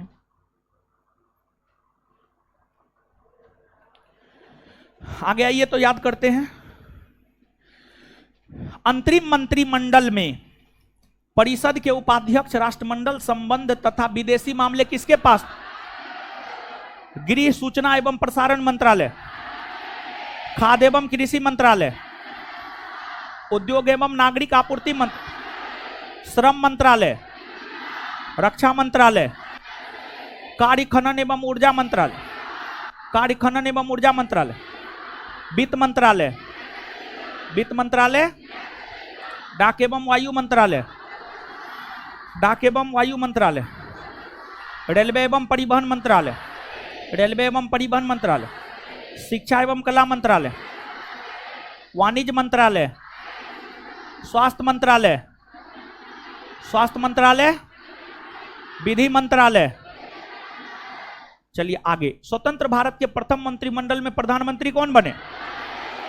गृह, खाद्य एवं कृषि, शिक्षा मंत्रालय, रेलवे एवं परिवहन मंत्रालय, वित्त मंत्रालय, विधि मंत्रालय, श्रम मंत्रालय, रक्षा मंत्रालय, स्वास्थ्य मंत्रालय, वाणिज्य मंत्रालय, संचार मंत्रालय, उद्योग एवं आपूर्ति मंत्रालय, कार्य खान एवं ऊर्जा मंत्रालय, कार्य खान एवं ऊर्जा मंत्रालय। क्लियर है? अब सुनिए, आपको करना क्या है, पूरे इस चैप्टर को जैसे बोल रहे हैं, जो बोल रहे हैं वही करना, अपना दिमाग नहीं लगाना है। पूरे इस चैप्टर को 3 बार पढ़ना है। कितना बार? 3 बार पढ़ना है। पूरे इस चैप्टर को 3 बार पढ़ने के बाद आंसर देखे बिना बनाना है। 3 बार रीडिंग मार के, पहला बार ऐसे रीडिंग मार देंगे, दूसरा और तीसरा बार में इस उद्देश्य से रीडिंग मारेंगे कि याद करना है, और फिर उसके बाद बिना आंसर देखे हुए बनाना है और देखना है कितना क्वेश्चन बनता है। जो बन गया ठीक है, जो नहीं बना उसका आंसर याद कर लेना है। समझ गए? आंसर हम दे दिए हैं।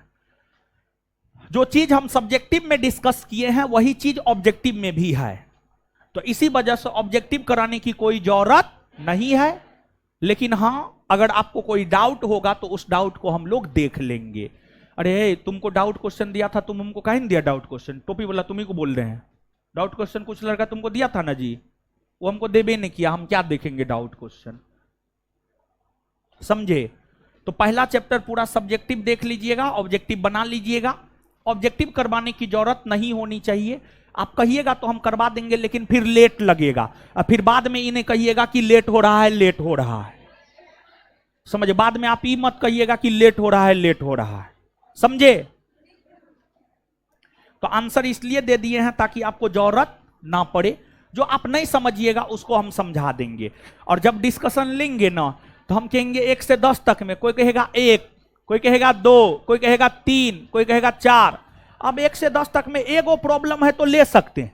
अब 10 में कहिएगा आप प्रॉब्लम है, तब हम थोड़े क्वेश्चन लेंगे, तब तो पूरा डिस्कशन ही करना होगा, कोई मतलब ही नहीं बनता है। समझे? तो थोड़ा बहुत जो है आप भी जिम्मेवारी उठाइए, सब जिम्मेवारी हम ही पर दे दीजिएगा तो ठीक बात थोड़े है ना है। समझे?